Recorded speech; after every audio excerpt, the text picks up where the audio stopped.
Queria começar por dizer-vos que esta semana foi, sem dúvida para mim, a melhor semana do ano 2025. Mas se vocês falarem com o Rafa ou com o Luís, se calhar eles não vão ter a mesma opinião. Eles presenciaram momentos difíceis esta semana e vão dizer, por que ela está a dizer aquilo? Não faz sentido. Mas para mim realmente foi a melhor semana do ano. Eu tive... Está bom assim? Obrigada.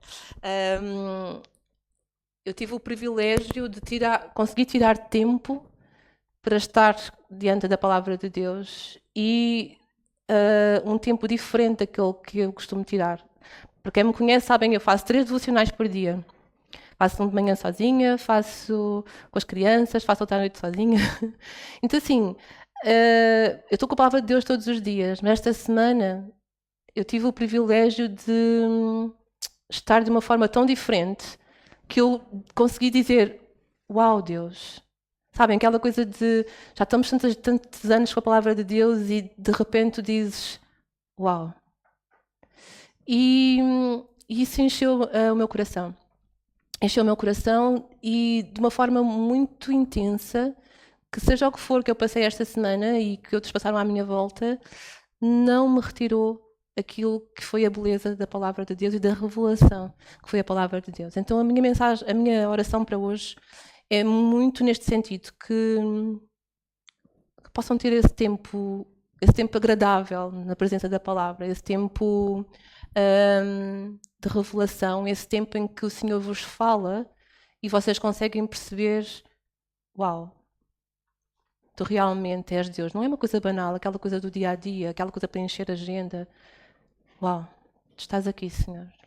Isto é por ti. Então, quando tiramos uma fotografia de grupo, qual é a ação que nós costumamos ter? O que é que nós costumamos fazer assim que olhamos para a fotografia?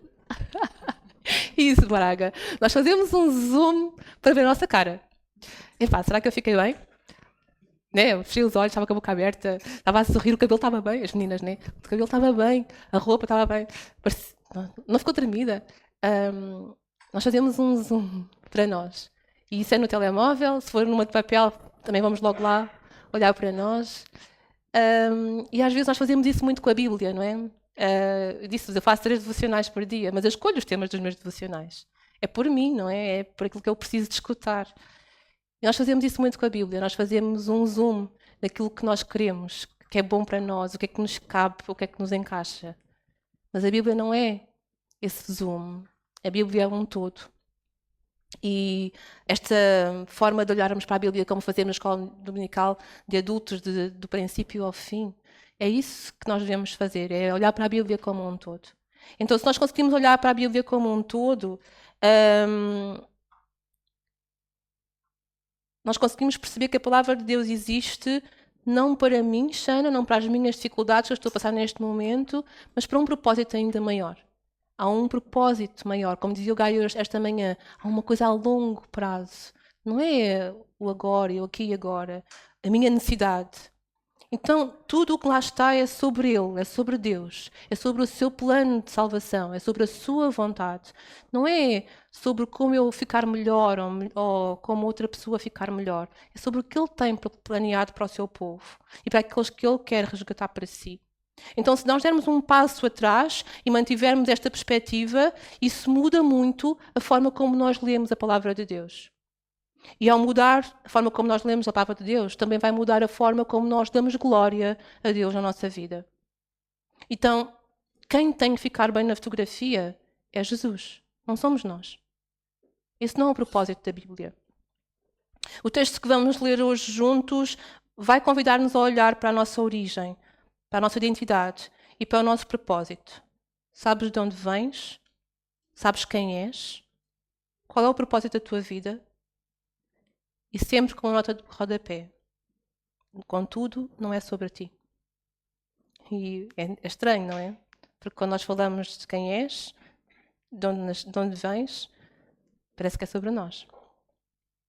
Então hoje vamos continuar a derrubar preconceitos sociais que reinam no mundo, mas que também tomam conta das igrejas. Não é sobre nós, as nossas necessidades, o nosso conforto, os nossos sonhos, as nossas capacidades, é sobre Jesus. E Ele é muito maior que a nossa realização pessoal, que a nossa felicidade ou que a nossa paz. É verdade. Ele é muito maior que isso tudo. E se vem à igreja à procura do sentimento de que Jesus veio para que eu seja feliz, Jesus veio para que eu tenha conforto,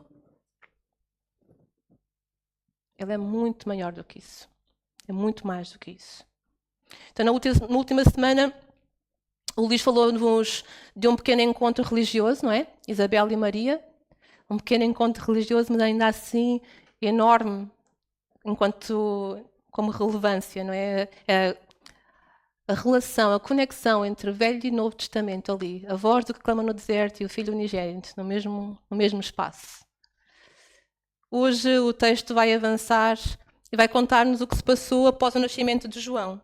Não é? Um misto de espanto, alegria e mistério próprios dos que entregam a sua vida à construção do reino, aqui e agora. Então vamos abrir as nossas Bíblias em Lucas, no capítulo 1, o versículo 57.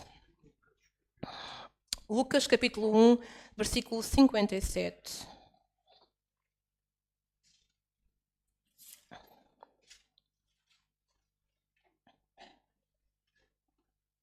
E diz assim: quando acabou o tempo, Isabel teve um menino.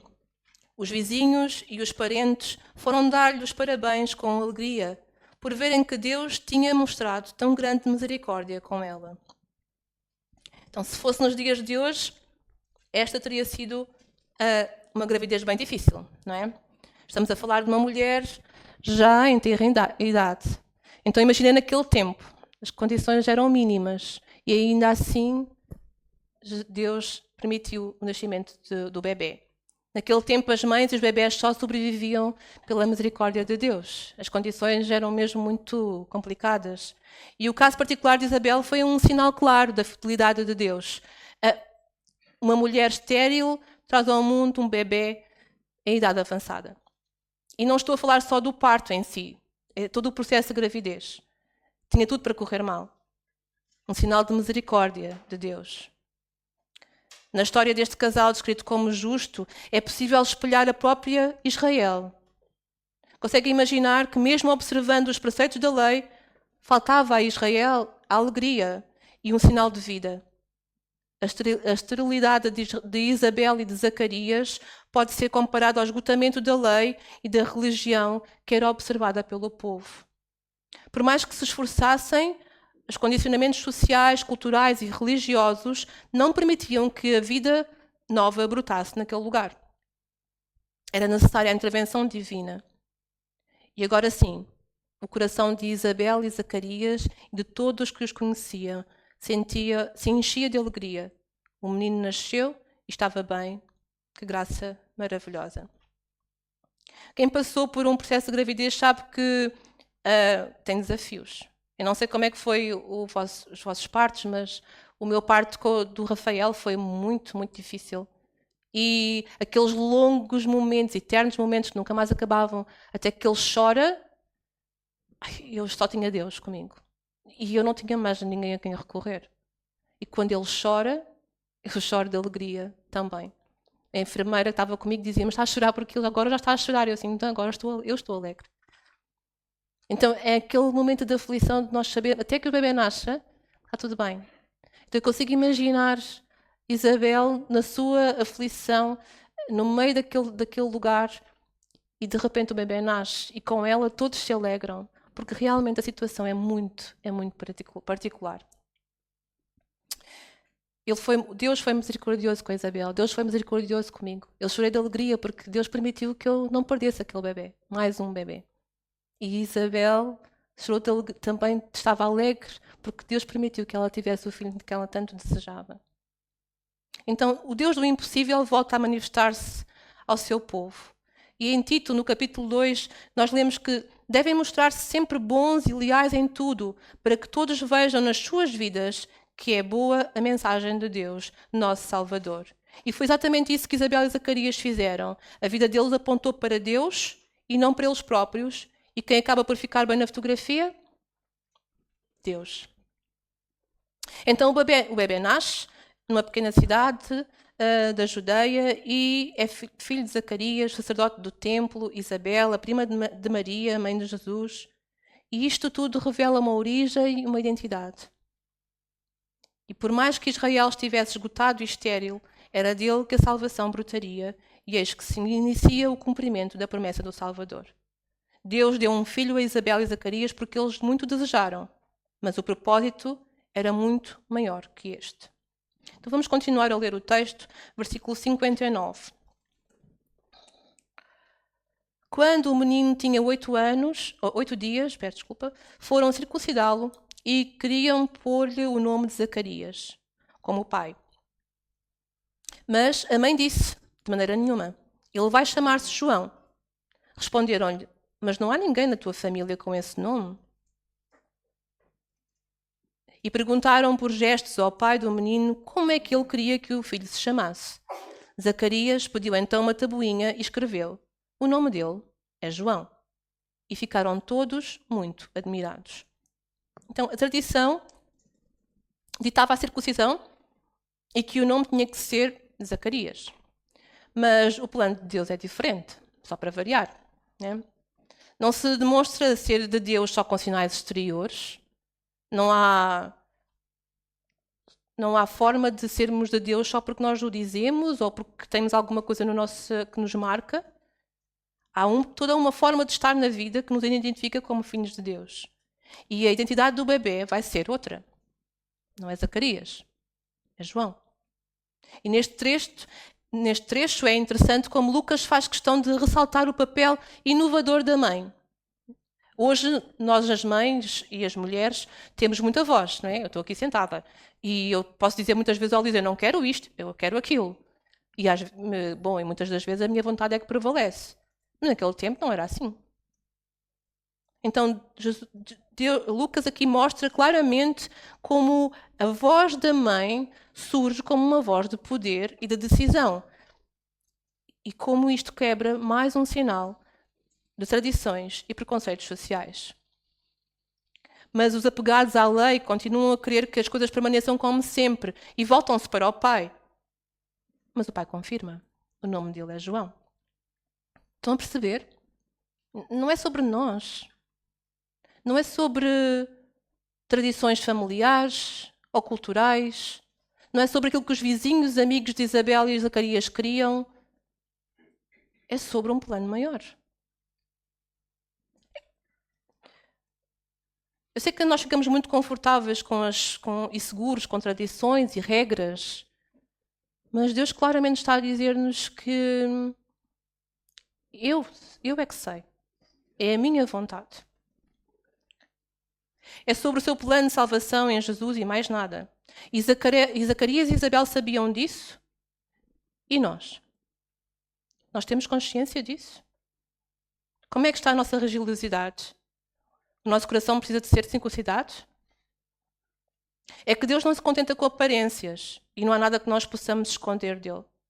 Contrariamente às expectativas, o bebê recebe o nome de João. E João significa Deus gracioso.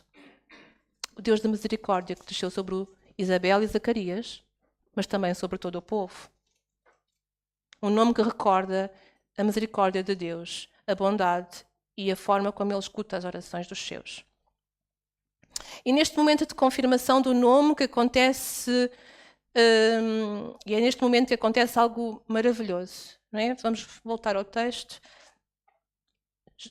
Zacarias escreve, o nome dele é João, e o que é que acontece nesse momento? Voltou a fala a Zacarias e ele pôs-se a dar louvores a Deus. Os vizinhos ficaram assustados com o que viram e a notícia espalhou-se por toda a região montanhosa da Judeia.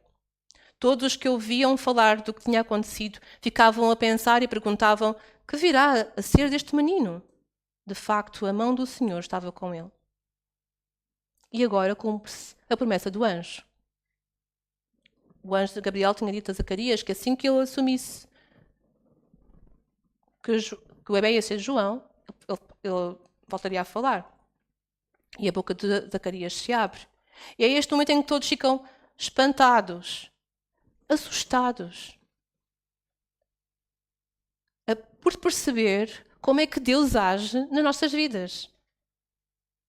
E o assustar destes amigos, destes vizinhos, é tão maior que até se preocupam com a criança. Porque não sabem o que é que vai ser desta criança. Mas esse mistério faz com que eles entendam que a mão do Senhor vai estar sobre ele. Porque até ali Deus se manifestou nas suas vidas. E agora, mesmo no mistério, mesmo no desconhecido, o testemunho que é dado é que a mão do Senhor estará com ele. Então não é sobre a vida de Zacarias, não é sobre a vida de Isabel, nem sobre a vida do bebê. O que fica nesta frase é o Senhor. A mão do Senhor está com ele.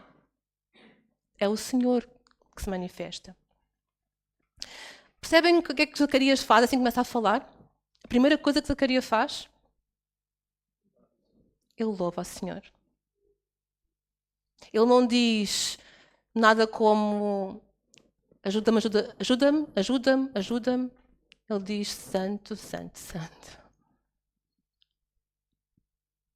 Ele louva ao Senhor. Ele reconhece quem é Deus. É incrível. Nós fazemos isso. Quando nós temos vitórias é a Deus que nós damos louvor. A primeira coisa que nós dizemos é santo, santo, Senhor. Ou é, graças a Deus, mecânico. Ou então, realmente eu tive muito tempo para trabalhar, eu tive muito tempo para dedicar-me a isto aconteceu porque eu dei de mim, não é? Então, por que é que não havia de acontecer? Como é que tu reages quando tens uma vitória? É que a resposta a esta pergunta vai mostrar-nos onde estamos na nossa relação com Deus. E se o foco está em nós ou em Deus. E às vezes nós não fazemos esta pergunta, nem damos conta como reagimos no meio de uma vitória.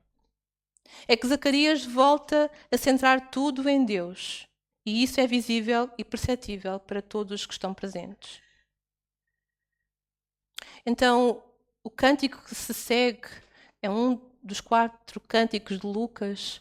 É um cântico que deveria ser nosso nos nossos momentos de gratidão, quando temos uma vitória. E são palavras incríveis. Vamos ler, capítulo 67, versículo 67. Então Zacarias, o pai do menino, ficou cheio do Espírito Santo e pôs a profetizar, dizendo: Bendito seja o Senhor, Deus de Israel, porque veio socorrer e salvar o seu povo. Ele fez nascer entre nós um Salvador poderoso, descendente do seu servo Davi. Desde há muito tempo que ele o prometeu por meio dos seus santos profetas, que nos ia livrar dos nossos inimigos e da mão de todos aqueles que nos odeiam, que havia de tratar com misericórdia aos nossos antepassados e lembrar-se da sua santa aliança. Que nos ia livrar da mão dos nossos inimigos para podermos servi-lo. E da promessa que tinha feito com juramento ao nosso antepassado Abraão, que nos ia livrar da mão dos nossos inimigos para podermos servi-lo sem receio, com santidade e justiça todos os dias da nossa vida. Que nos ia livrar da mão dos nossos inimigos para podermos servi-lo sem receio, com santidade e justiça todos os dias da nossa vida. Zacarias viu cumprir-se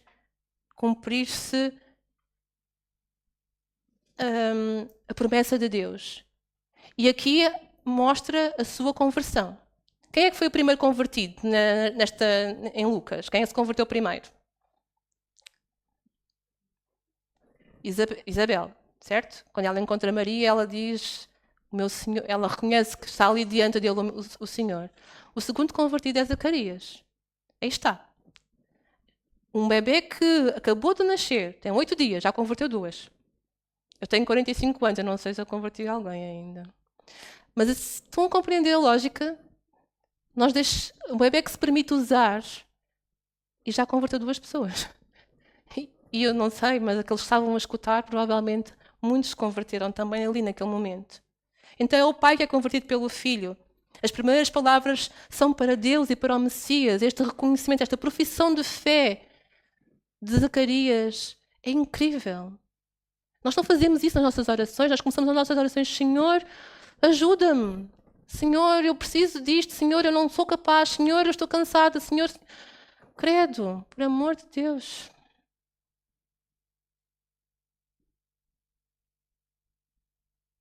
Não é sobre nós, não é sobre mim. É sobre um Deus que veio para nos salvar e para nos libertar. Então, o Deus de Israel que visita o ser humano para redimi-lo. É um Deus que vem para redimir o ser humano, para salvar o ser humano. Ele não abre a boca para falar dele, ele abre a boca para falar do seu Deus. E esta transformação é maravilhosa, porque vem de um homem justo, incrédulo, por isso ficou mudo, para um homem justo que se converte ao Senhor. E disponível para o servir em santidade e em justiça. E é isto que é esperado para nós quando nós estamos diante do Messias, é essa transformação. Então, crês tu nisto? Crês tu nisto? Que tu estás aqui para servir? Estás aqui para ser de Jesus? Não é por ti? Então, a segunda parte do cântico, Zacarias dedica ao filho, não é a João. E bolas, dizer isto do filho, vou-vos dizer, é mesmo incrível. 76, versículo 76. E tu, menino, serás chamado profeta do Altíssimo. Irás adiante do Senhor para lhe preparar os caminhos, dando conhecimento da salvação ao seu povo, para perdão dos seus pecados. Tu irás diante do Senhor. Não é só para profetizar, como os profetas do Antigo Testamento. Ele vem para ensinar. João vem para ensinar o caminho do perdão dos pecados. Porque só perdoando, só na entrega do que nós fazemos de errado, nós conseguimos estar diante do Senhor completamente. Então João é o último profeta, fecha o ciclo dos profetas, 3 séculos sem, aí vem um, e é precursor do Filho de Deus. Ele vem preparar o caminho do Senhor. Um anúncio um anúncio auspicioso para aquele povo. Eles estavam em sofrimento. E finalmente vem o Messias. É agora. Bolas, silêncio, 3 séculos de silêncio. E agora temos um Messias diante de nós. E o cântico termina com a referência à luz do mundo, não é? Quando nós dizemos que Jesus é a luz do mundo, no versículo 78 é isso que ele também nos vai dizer. Porque o nosso Deus é cheio de misericórdia, ele fará brilhar entre nós uma luz que vem do céu. Essa luz iluminará os que se encontram na escuridão e na sombra da morte, e guiará os nossos passos pelo caminho da paz. A luz do mundo, que é Jesus. Ainda ele não sabia que nós íamos chamá-lo luz do mundo, não é? Então, este cântico é realmente um testemunho de esperança e de confiança na fidelidade de Deus, mesmo diante daquilo que são as nossas adversidades e nossas incertezas do caminho que fazemos. E na conclusão do texto de hoje é feito um resumo daquilo que é a infância de João, até aos dias em que ele se torna capaz de falar em público. E o versículo 80, que termina o texto de hoje, diz: o menino desenvolvia-se no corpo e no espírito e viveu no deserto até ao dia em que se apresentou ao povo de Israel. Eis a prova de que o Senhor estava com ele. O Espírito Santo estava com ele. As traduções, outras traduções dizem, ele enchia-se do Espírito. Ele estava no deserto e enchia-se do Espírito. O Senhor estava com ele. Então, João abraçou este propósito, despindo-se de si próprio, da sua agenda, das suas vontades, até da sua vivência de aventuras como criança, para se isolar do mundo e estar diante do Senhor, para conhecer a sua vontade e preparar o seu espírito para enfrentar o que ia ter diante, que era preparar o caminho do Senhor. E que não ia ser fácil. Nós sabemos agora a história, eles não sabiam, mas nós sabemos. Fácil não foi. Impossível daquilo ser fácil. Então só alguém muito próximo do Espírito Santo pode suportar o que João suportou. Mas foi preciso uma preparação, uma infância inteira diante do Senhor. O deserto é simbologia de obediência, de oração, de diálogo com Deus. João preparou-se intimamente para este momento. O que nós fazemos para nos preparar para o propósito que Deus tem para nós? Como é que nós nos preparamos ao domingo na igreja, ouvindo a pregação? Como é que nós nos preparamos?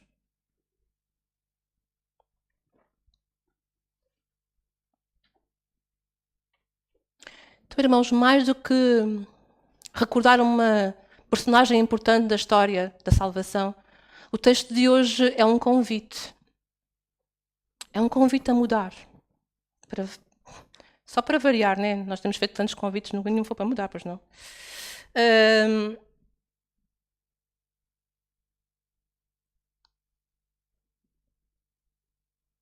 Foca no essencial.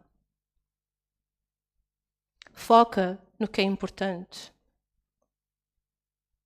Tira esse tempo de obediência, de escuta da palavra, da voz de Deus, de diálogo com Deus, para conheceres o que é que Ele quer para ti.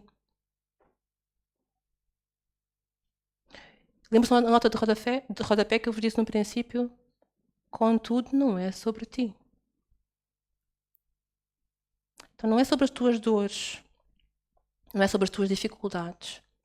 Tudo isso Deus vai suprir, se essa for a sua vontade. Então, é sobre o propósito que Deus tem para a tua vida.